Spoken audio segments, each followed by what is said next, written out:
అండి మీ పేరు? నా పేరు సుజని. ఏం చేస్తున్నారు మీరు? నేను హౌస్ వైఫ్. మన రాష్ట్రంలో విద్యాశాఖ మంత్రిగా ఉన్న నారా లోకేష్ కూడా డిఎస్సి అక్రమాలకు సంబంధించి రాజీనామా చేయాలని వైఎస్ఆర్సీపీ పట్టుబడతా ఉన్న పరిస్థితి. ఎలా చూస్తారన్న దీని? అసలు వైసీపీ ఉన్నప్పుడు డిఎస్సి అసలు జరిగిందా అండి? టీచర్స్ని ఎవరైనా తీసుకున్నారా? అసలు టీచర్స్కి ఏం పని చెప్పారండి?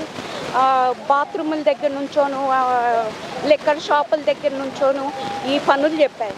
ఇవాళ లోకేష్ గారు స్కూల్లో ప్రతి విద్యార్థిని పట్టించుకొని వాళ్ళ చదువుని వాళ్ళకి బాగా చేయమని చిక్కీలు అవి ఇస్తున్నారు.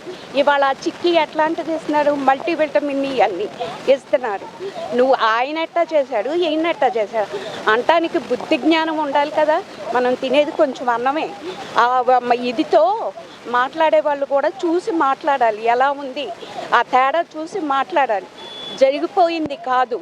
కూర్చోబెట్టి డబ్బులు ఇచ్చినప్పుడు అది బాగుందా, లేకపోతే కష్టపడి మనంతట మనం మన రాష్ట్రాన్ని డెవలప్ చేసుకుంటుంటే బాగుందా? ఇవాళ టీచర్స్ అందరూ ఎంత ఇదిగా సంతోషంగా వెళ్ళి చెప్తున్నారు. ఆ రోజున మొహాలు మార్చుకొని ఈ కర్మ ఏంట్రా అంటా వెళ్ళారు. ఇవాళ వెళ్ళి 10 మంది పిల్లలకి హ్యాపీగా చదువు చెప్తున్నారు. ఎవరి వల్ల? లోకేష్ గారి వల్ల.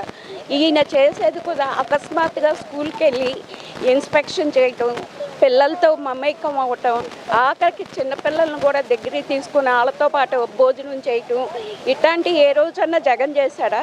కన్న తల్లిని చెల్లిని దూరం పంపేసి హాస్పిటల్లో ఉన్న చెల్లిని చూడటానికి కూడా వెళ్ళలేదు ఈ పెద్ద మనిషి. ఒక చెల్లినేమో రోడ్ల మీద పడేశాడు, బాబాయిని చంపేసి అట్ట. వీళ్ళిద్దరూ ఏం బాగుపడతారండి? జగన్ భారతి రేపు మనకి 100 అడుగులు గజం చాలు. రేపు ఏం తీసుకెళ్తారు? సైకో అనే దాన్ని మోసుకెళ్తాడు. ఇవాళ లోకేష్ బంగారం లాంటి బిడ్డలాగా పరిణితి చెందాడు. చంద్రబాబు గారికి మించి అవుతాడండి. అంటే డిఎస్సి పోస్టులలో అక్రమాలు జరిగాయి. నారా లోకేష్ 10 నుంచి 15 లక్షలకు ఒక్కొక్క పోస్టు అమ్ముకున్నాడు. ఖచ్చితంగా విద్యాశాఖ మంత్రికి అనర్హుడు, రాజీనామా చేయాలని పట్టుబడుతుంది వైసీపీ. రేపటి నుంచి రాష్ట్ర వ్యాప్తంగా కూడా నిరసనలకి దిగుతూ ఉన్నారు వైసీపీ వాళ్ళు. దీన్ని ఎంతవరకు సమర్థిస్తారండి? అసలు ఎంతమంది బయటకు వస్తారో రేపు చూద్దాం కండి. అసలు అన్నం తినేవాళ్ళు రావాలి, గడ్డి తినేవాళ్ళు ఎగురుకుంటూ వస్తారు. 100 రూపాయలు ఇచ్చి 50 రూపాయలు ఇచ్చి కాదు. ఇవాళ పొద్దున ఆయన కోసం 8ంటికి ఇంట్లో నుంచి బయటకు వచ్చాము. ఇప్పుడు దాకా బయట ఉన్నాం. అది లోకేష్ గారిది. నీ ఇదేంటి? ఎప్పుడు వస్తావు, ఎప్పుడు పడతావు, పరదాలు కప్పుకొని వెళ్తావు. నీకేమి చేత కాదు, నువ్వు మెదలకుండా కూర్చో. నీకు లోపల భయం ఉంది. ఏదో ఒక ఎలిగేషన్ లేపి పక్కదోవలు నడిపించి జనాన్ని పక్కదోవలకి ఇచ్చేద్దామని చూస్తున్నాం. అట్లాంటివి సాగు సర్దుకొని అన్నీ కూర్చో. అంటే నిజంగా డిఎస్సీలు అక్రమాలు జరిగాయి అంటారా? జరగలేదండి, ముమ్మాటికి జరగలేదు. జరిగితే టీచర్సే ఎదురు తిరిగి అడుగుతారు కదండి. డిఎస్సి పెట్టారు ఏమీ రాలేదని. ఎవరికి అన్యాయం జరిగితే వాళ్ళు ఎలిగేషన్ లేపుతారు కదా. ఎవరు లేపంది వీళ్ళకేం జరిగిందంట? ఎవరో ఒక తాగుబోతాడు వెళ్ళి వాగుతాడు, ఒక డబ్బులు తీసుకొని ఒక అమ్మాయి వాగుద్ది. అట్లాంటి వాళ్ళు ఉన్నారేమో కానీ ఆ పార్టీలో ఇక్కడ ఎవరు అట్లాంటి వాళ్ళు లేరు. ఇవాళ స్వచ్ఛందంగా అందరం లోకేష్ గారి కోసం వచ్చాం.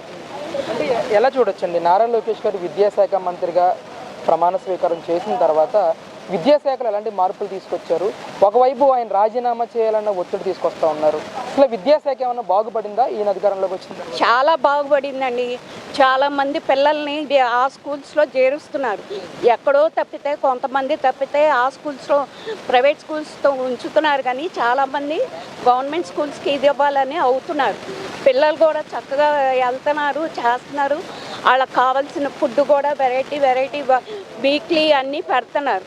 వాళ్ళెవరో అన్నారని లోకేష్ గారు చేయాల్సిన అవసరం లేదు. మీరు ఇందాక అన్నారు కేంద్ర మంత్రి విద్యాశాఖ అమ్మ. అక్కడ ఉన్న వీళ్ళు ఎవరండి?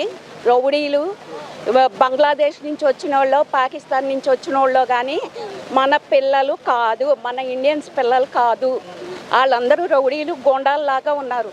ఒక ఇద్దరిని ప్రోత్సహించి ముందుకు నెడతారు. వాళ్ళకి అమ్మ బాబు అంటే భయం లేకుండా ఇది చేసే వాళ్ళే ముందుంటారు.